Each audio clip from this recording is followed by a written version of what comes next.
ಪ್ರೀತಿಯ ಕೇಳುಗರಿಗೆ ನಮ್ಮ ಚಾನಲ್ಗೆ ಸ್ವಾಗತ. ನೀವು ನಮ್ಮ ಚಾನಲ್ಗೆ ಹೊಸಬರಾಗಿದ್ದರೆ ದಯವಿಟ್ಟು ಸಬ್ಸ್ಕ್ರೈಬ್ ಮಾಡಿಕೊಳ್ಳಿ. ಪಲ್ಲವಿಯ ಮುಂದೆ ಪ್ರಶಂಸಾ ನಿಂತಿದ್ದಳು. ಅವಳನ್ನು ನೋಡಿದೊಡನೆ ಜೋರಾಗಿ ಅತ್ತವಳು. ನಂತರ ಕಣ್ಣೀರು ಒರೆಸಿಕೊಂಡವಳು. ಅವಳ ಕೈ ಹಿಡಿದು ಮನೆಯವರ ಮುಂದೆ ತಂದು ನಿಲ್ಲಿಸಿದವಳು. ಇಲ್ಲಿ ಯಾರು ನನ್ನ ಮಾತನ್ನ ನಂಬ್ತಾನೂ ಇಲ್ಲ, ಸಪೋರ್ಟ್ ಮಾಡ್ತಾ ಇಲ್ಲ ಅಲ್ವಾ? ಇವಳು ನನ್ನ ನಂಬ್ತಾಳೆ, ನನಗೆ ಸಪೋರ್ಟ್ ಸಹ ಮಾಡ್ತಾಳೆ ಎಂದು ಪ್ರಶಂಸಾ ಕಡೆ ಬೆರಳು ಮಾಡಿ ತೋರಿಸಿ ಹೇಳಿದವಳು. ಅವಳ ಕಡೆ ನೋಡಿ, ನೀನು ನನ್ನ ನಂಬ್ತೀಯ ಅಲ್ವಾ, ನನಗೆ ಸಪೋರ್ಟ್ ಮಾಡ್ತೀಯ ಅಲ್ವಾ ಎಂದು ಅವಳ ಕಣ್ಣಲ್ಲಿ ಕಣ್ಣಿಟ್ಟು ಕೇಳಿದ್ದಳು. ಪ್ರಶಂಸಾ ಅವಳ ಕಣ್ಣನ್ನು ನೋಡಿ ಉಸಿರನ್ನು ಒಳಗೆ ತೆಗೆದುಕೊಂಡವಳು ಕಣ್ಣು ಮುಚ್ಚಿ ಹೌದೆಂಬಂತೆ ತಲೆಯಾಡಿಸಿದಳು.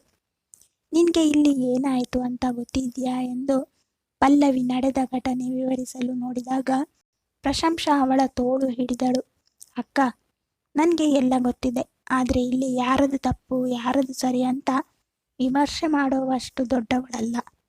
ಆದರೂ ನಾನು ಒಂದು ಮಾತು ಹೇಳ್ತೀನಿ, ಕೇಳ್ತೀಯ ಎಂದಾಗ ಪಲ್ಲವಿ ಆಯ್ತೆಂಬಂತೆ ತಲೆಯಾಡಿಸಿದಳು. ಪ್ರಶಂಸಾ ಅವಳ ತೋಳು ಹಿಡಿದು ಅಲ್ಲೇ ಇದ್ದ ಸೋಫಾದ ಮೇಲೆ ಕೂರಿಸಿದಳು. ಡೈನಿಂಗ್ ಟೇಬಲ್ ಬಳಿ ಹೋಗಿ ಅವಳಿಗಾಗಿ ಒಂದು ಲೋಟ ನೀರು ತೆಗೆದುಕೊಂಡು ಬಂದವಳು ಅವಳಿಗೆ ಕುಡಿಸಿ ಸಮಾಧಾನ ಪಡಿಸಿದ್ದಳು. ಮನೆಯವರೆಲ್ಲರೂ ಇವರಿಬ್ಬರನ್ನು ನೋಡುತ್ತಾ ನಿಂತಿದ್ದರು. ಪ್ರಶಂಸಾ ಅವಳ ಕಾಲ ಬುಡದ ಹತ್ತಿರ ಮಂಡಿಯೂರಿ ಕುಳಿತವಳು. ಅಕ್ಕ, ಇಲ್ಲಿ ನನ್ನ ಕಣ್ಣಲ್ಲಿ ಕಣ್ಣಿಟ್ಟು ನೋಡು. ನಿನ್ನ ಎರಡು ಕಣ್ಣಲ್ಲಿ ನಿನಗೆ ಯಾವ ಕಣ್ಣು ಇಷ್ಟ ಅಂತ ಕೇಳಿದರೆ ಏನು ಹೇಳ್ತೀಯ ಎಂದಾಗ ಪಲ್ಲವಿ ಅವಳ ಮುಖ ನೋಡಿದವಳು. ಏನು ಅಂತ ಕೇಳ್ತಿದ್ದೀಯಾ? ಎರಡು ಕಣ್ಣು ಬೇಕೇ ಬೇಕು ಅಲ್ವಾ ಎಂದಳು. ಭಾವನು ಹಾಗೆ ಹೇಳಿದ್ದಾರೆ ಅಷ್ಟೇ. ಪ್ರಶಂಸಾ ಅವರು ನಾನು ಬೇಡ ಅಂತ ಹೇಳ್ತಾ ಇದ್ದಾರೆ ಎಂದು ಜೋರಾಗಿ ಹೇಳಿದ್ದಳು. ಆ ಥರ ಹೇಳಿದ್ರು ಅಂದರೆ ನೀನು ಬೇಡ ಅಂತ ಅಲ್ಲ ಕಣೆ, ನೀನು ಹಠದಿಂದ ಆದರೂ ಅವರ ಜೊತೆ ಉಳಿಯೋ ಪ್ರಯತ್ನ ಮಾಡ್ತೀಯಾ ಅಂತನೂ ಆಗಿರ್ಬೋದಲ್ವಾ ಎಂದು ಪ್ರಶಂಸಾ ಅರ್ಥ ಮಾಡಿಸಲು ಪ್ರಯತ್ನ ಪಟ್ಟಳು. ಪಲ್ಲವಿ ಕಣ್ಣು ಮತ್ತೆ ತುಂಬಿತ್ತು. ನೀನು ಅವರದೇ ಸರಿ ಅಂತ ಹೇಳ್ತಾ ಇದ್ದೀಯಾ ಎಂದು ಕೇಳಿದಳು. ಅಕ್ಕ, ಒಂದು ವೇಳೆ ಭಾವ ನಿನ್ನ ಹಾಗೂ ನಿನ್ನ ಫ್ರೆಂಡ್ ವಿಕ್ರಮ್ ಅಣ್ಣನ ಬಗ್ಗೆ ಹೀಗೆ ಅನುಮಾನ ಪಟ್ಟಿದ್ರೆ, ಅವರು ಆಗ ಆಯ್ಕೆ ಕೊಟ್ಟಿದ್ರೆ ನಿನ್ನ ಆಯ್ಕೆ ಯಾರಾಗ್ತಾ ಇದ್ರು ಎಂದಾಗ ಪಲ್ಲವಿ ಸ್ವಲ್ಪ ಹೊತ್ತು ಯೋಚಿಸಿದವಳು ಸುಮ್ಮನಾದಳು. ನಿನಗೆ ಉತ್ತರ ಕೊಡೋಕೆ ಕಷ್ಟ ಆಗ್ತಾ ಇದೆ ಅಲ್ವಾ?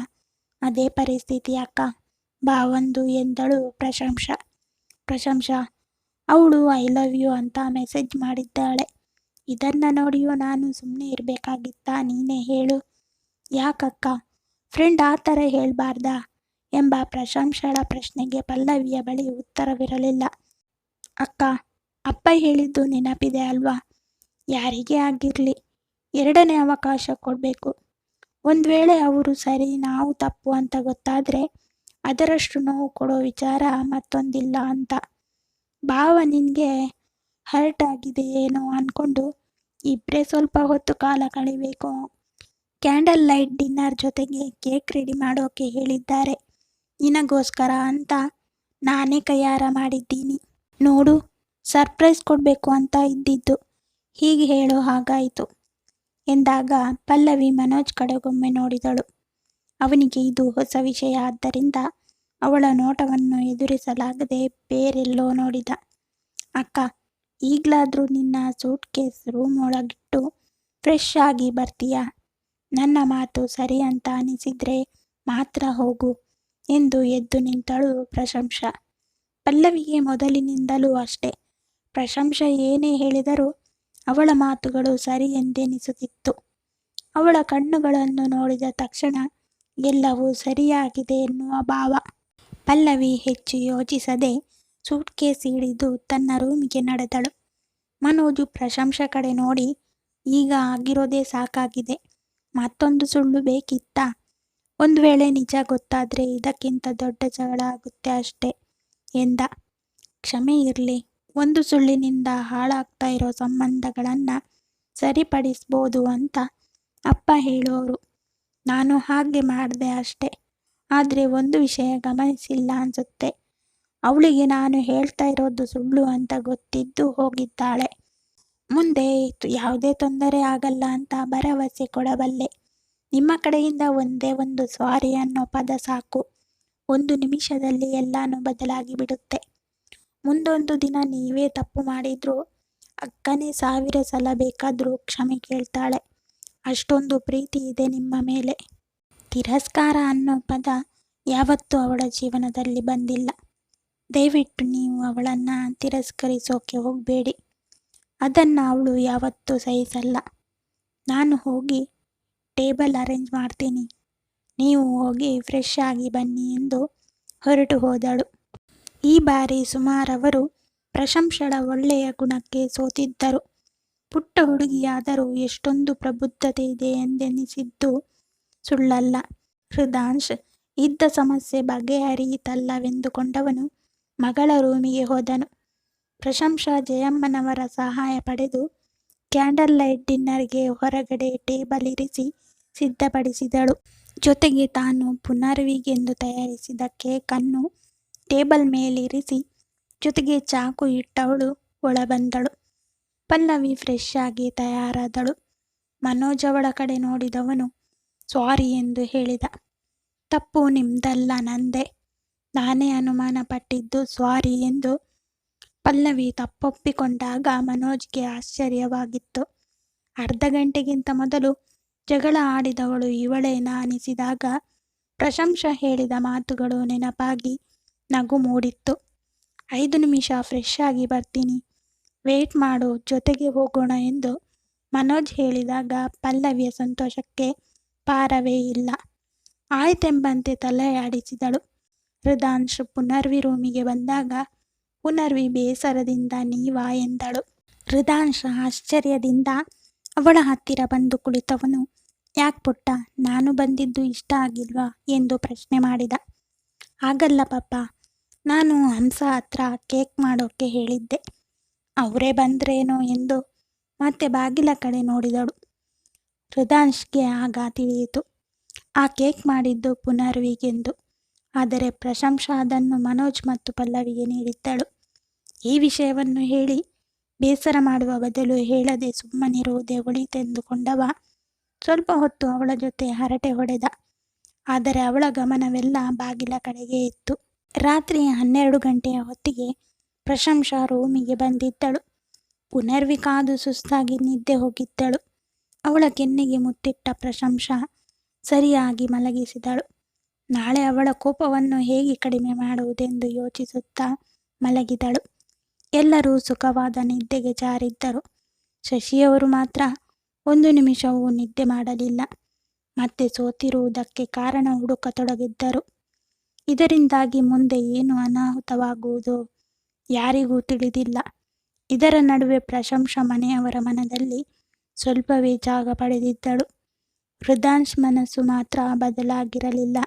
ಮನೋಜ್ ಮತ್ತು ಪಲ್ಲವಿ ಇಬ್ಬರೇ ಕುಳಿತವರಿಗೆ ಏನು ಮಾತನಾಡುವುದೆಂದು ತೋಚುತ್ತಿರಲಿಲ್ಲ. ಮನೋಜ್ ತಾನೇ ಮಾತನಾಡಲು ಮುಂದಾಗಿದ್ದ. ನಿಜ ಹೇಳಬೇಕು ಅಂದರೆ ಈ ಕೇಕ್ ನಾನು ಮಾಡೋಕೆ ಹೇಳಿಲ್ಲ ಎಂದ. ಈ ಸುಳ್ಳಿನಿಂದಾಗಿ ಮತ್ತೆ ಜಗಳವಾಗುವುದು ಬೇಡವೆಂಬುದು ಅವನ ಅಭಿಪ್ರಾಯ. ಅವನ ಮಾತು ಕೇಳಿ ಪಲ್ಲವಿ ಮೊಗದಲ್ಲಿ ನಗು ಮೂಡಿತ್ತು. ನನಗೂ ಗೊತ್ತಿದೆ ಪ್ರಶಂಸಾ ಸುಳ್ಳು ಹೇಳಿದ್ದು ಅಂತ. ಅವಳು ಯಾವತ್ತೂ ನಾನು ಚೆನ್ನಾಗಿರ್ಬೇಕು ಅಂತ ಬಯಸ್ತಾಳೆ ಎಂದಾಗ ಮನೋಜ್ಗೆ ನಿರಾಳವಾಗಿತ್ತು. ಇಬ್ಬರು ಸ್ವಲ್ಪ ಹೊತ್ತು ಸುಮ್ಮನೆ ಇದ್ದರು. ತಂಪಾದ ಗಾಳಿಗೆ ಪಲ್ಲವಿ ಚಳಿಯಿಂದ ನಡುಗುತ್ತಿರುವುದನ್ನು ಗಮನಿಸಿದ ಮನೋಜ್ ಅವಳನ್ನು ಒಳ ಕರೆದುಕೊಂಡು ಹೋಗಿದ್ದ. ಪ್ರಶಂಸಾ ಬಾಲ್ಕನಿಯಲ್ಲಿ ನಿಂತು ಅವರಿಬ್ಬರನ್ನು ಗಮನಿಸುತ್ತಿದ್ದಳು. ಮನೋಜ್ ಪಲ್ಲವಿ ಹೆಗಲು ಬೆಳೆಸಿ ಒಳಗೆ ಕರೆದುಕೊಂಡು ಹೋಗುತ್ತಿರುವುದನ್ನು ನೋಡಿದವಳಿಗೆ ಖುಷಿಯಾಗಿತ್ತು. ಬೆಳಗ್ಗೆ ಪ್ರಶಂಸಾ ಎದ್ದು ಕೆಲಸ ಎಲ್ಲ ಮುಗಿಸಿ ಪುನರ್ವಿಗೆ ಹಾಲು ಕೊಡಲು ಹೋದಾಗ ಅವಳು ಕೋಪದಲ್ಲಿರುವುದನ್ನು ಗಮನಿಸಿದಳು.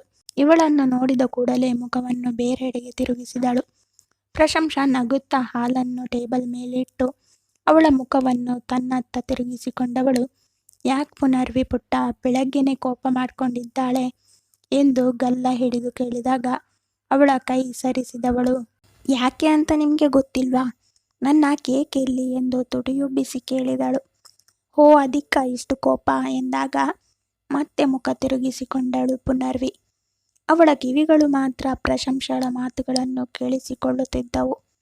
ಬೆಳಗ್ಗೆನೆ ಯಾರಾದರೂ ಕೇಕ್ ತಿಂತಾರಾ? ಅದಕ್ಕೆ ಫ್ರಿಜ್ಜಲ್ಲಿ ಇಟ್ಟಿದ್ದೀನಿ, ಆಮೇಲೆ ಕೊಡ್ತೀನಿ. ಈಗ ಹಾಲು ಕುಡೀರಿ ಎಂದು ಹಾಲಿನ ಲೋಟವನ್ನು ಅವಳ ಮುಂದೆ ಹಿಡಿದಾಗ ಕೋಪಿಸಿಕೊಂಡೇ ಹಾಲು ಕುಡಿದವಳು, ನಿನ್ನೆನೆ ಮಾಡಿದ್ದೆ, ಹಾಗಾದ್ರೆ ಯಾಕೆ ಕೊಡಲಿಲ್ಲ ಎಂದು ಪ್ರಶ್ನಿಸಿದಾಗ, ಮಗುವಿನ ಬಳಿ ಮನೆಯ ವಿಷಯವನ್ನು ಹೇಳುವುದು ಸರಿಯಲ್ಲವೆಂದೆನಿಸಿ ಅವಳ ಮುಖದ ಹತ್ತಿರ ತನ್ನ ಮುಖ ತಂದವಳು, ಮ್ಯಾಜಿಕ್ ಮಾಡೋಕಿತ್ತು, ಅದಕ್ಕೆ ಕೊಡಲಿಲ್ಲ ಎಂದು ಪಿಸುಧ್ವನಿಯಲ್ಲಿ ಹೇಳಿದಾಗ ಪುನರ್ವಿಗೆ ಅರ್ಥವಾಗದೆ ಆಶ್ಚರ್ಯದಿಂದ ಅವಳನ್ನೇ ನೋಡತೊಡಗಿದಾಗ ಪ್ರಶಂಸ ಕಣ್ಣು ಮುಚ್ಚಿ ಹೌದೆಂದು ಹೇಳಿದಳು. ಹೌದು ಪುಟ್ಟ, ಮ್ಯಾಜಿಕ್ ಆಯಿತು ಎಂಬ ಧ್ವನಿ ರೂಮಿನ ಹೊರಗಿನಿಂದ ಕೇಳಿಸಿತ್ತು. ಇಬ್ಬರು ಬಾಗಿಲು ಕಡೆ ನೋಡಿದರು. ಮನೋಜ್ ಅವರೆದುರು ಬಂದು ನಿಂತವನು ಒಳ ಬಂದಿದ್ದ. ಪ್ರಶಂಸ ಪುನರ್ವಿ ಬಳಿಯಿಂದ ಎದ್ದು ಪಕ್ಕಕ್ಕೆ ನಿಂತಳು. ಇವರು ಮಾಡಿರೋ ಮ್ಯಾಜಿಕ್ಗೆ ಎಲ್ಲರೂ ಫಿದಾ ಆದ್ರು ಎಂದು ನಗುತ್ತಾ ಹೇಳಿದಾಗ ಪುನರ್ವಿ ತನ್ನ ಕಣ್ಣುಗಳನ್ನು ಅರಳಿಸಿದವಳು, ಹೌದಾ ಚಿಕ್ಕಪ್ಪ, ನಾನು ನೋಡಬೇಕಿತ್ತು ಎಂದು ಮುಖ ಚಿಕ್ಕದು ಮಾಡಿದ್ದಳು. ನೀನು ಬಿಡು ಪುಟ್ಟ, ಯಾವಾಗಲೂ ನೋಡ್ತಾ ಇರ್ತೀಯ.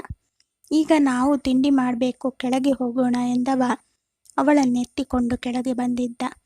ಪ್ರಶಂಸ ಅವರಿಬ್ಬರನ್ನು ಹಿಂಬಾಲಿಸಿದಳು. ಪುನರ್ವಿ ಎಲ್ಲರ ಜೊತೆ ಬೆರೆಯಲು ಶುರು ಮಾಡಿದ ದಿನದಿಂದ ಎಷ್ಟೇ ಕೆಲಸದ ಒತ್ತಡವಿದ್ದರೂ ತಿನ್ನುವ ಹೊತ್ತಿಗೆ ಎಲ್ಲರೂ ಒಟ್ಟಿಗೆ ಕುಳಿತು ತಿನ್ನುವ ರೂಢಿ ಮಾಡಿಕೊಂಡಿದ್ದರು. ಮನೋಜ್ ಪುನರ್ವಿಯನ್ನು ಚೇರ್ ಮೇಲೆ ಕೂರಿಸಿದವ ತಾನು ಹೋಗಿ ಕುಳಿತುಕೊಂಡ.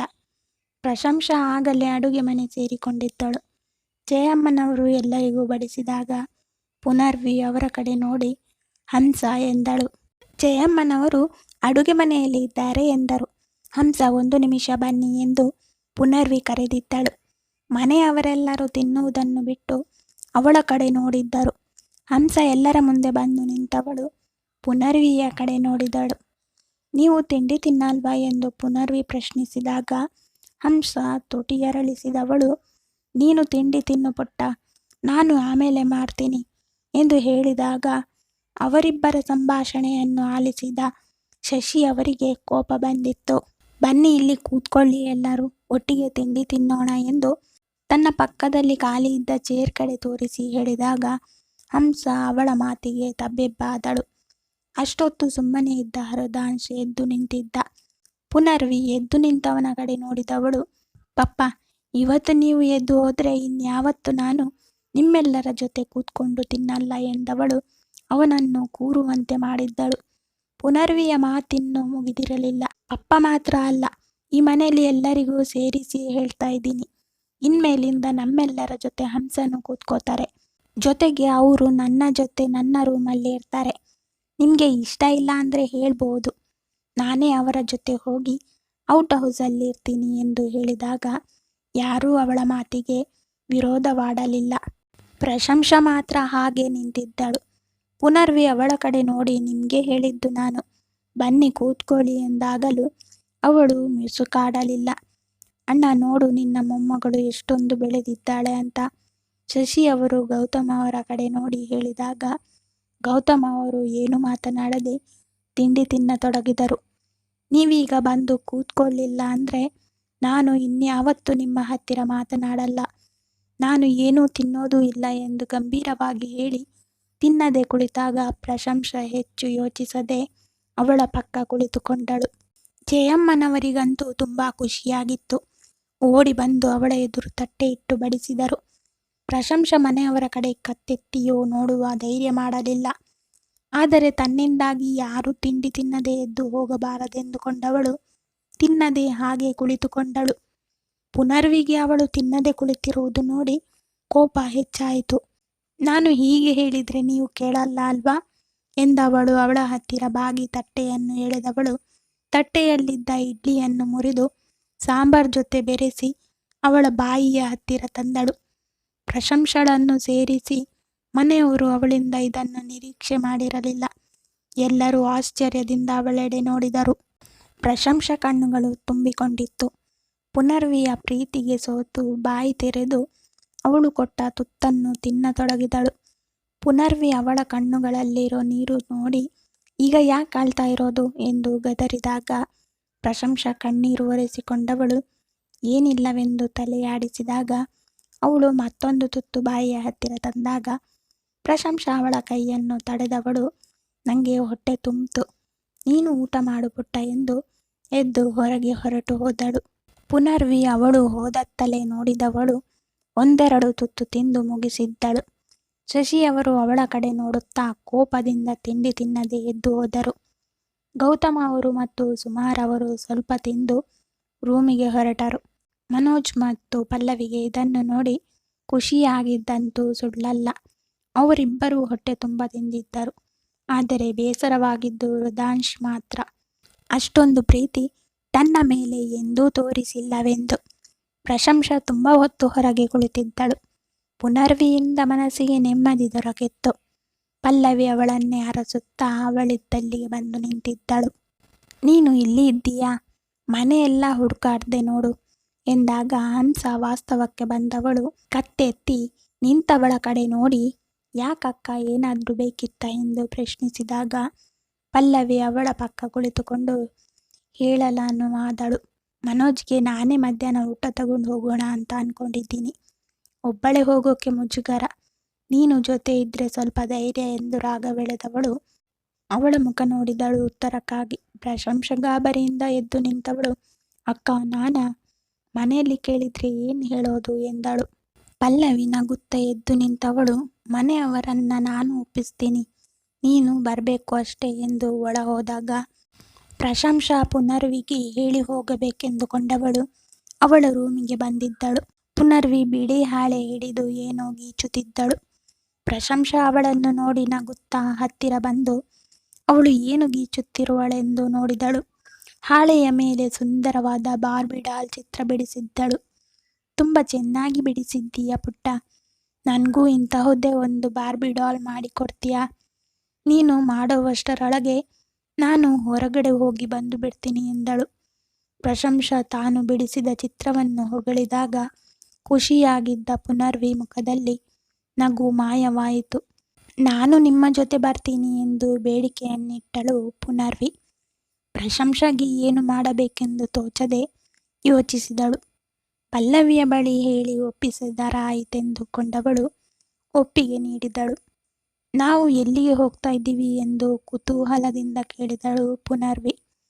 ನಿನ್ನ ಚಿಕ್ಕಪ್ಪ ಇರೋ ಹಾಸ್ಪಿಟಲ್ಗೆ ಊಟ ಕೊಡೋಕೆ ಎಂದು ಅವಳ ಮೂಗು ಹಿಂಡಿ ಹೇಳಿದಾಗ ಪುನರ್ವಿಗಾದ ಸಂತೋಷ ಅಷ್ಟಿಷ್ಟಲ್ಲ.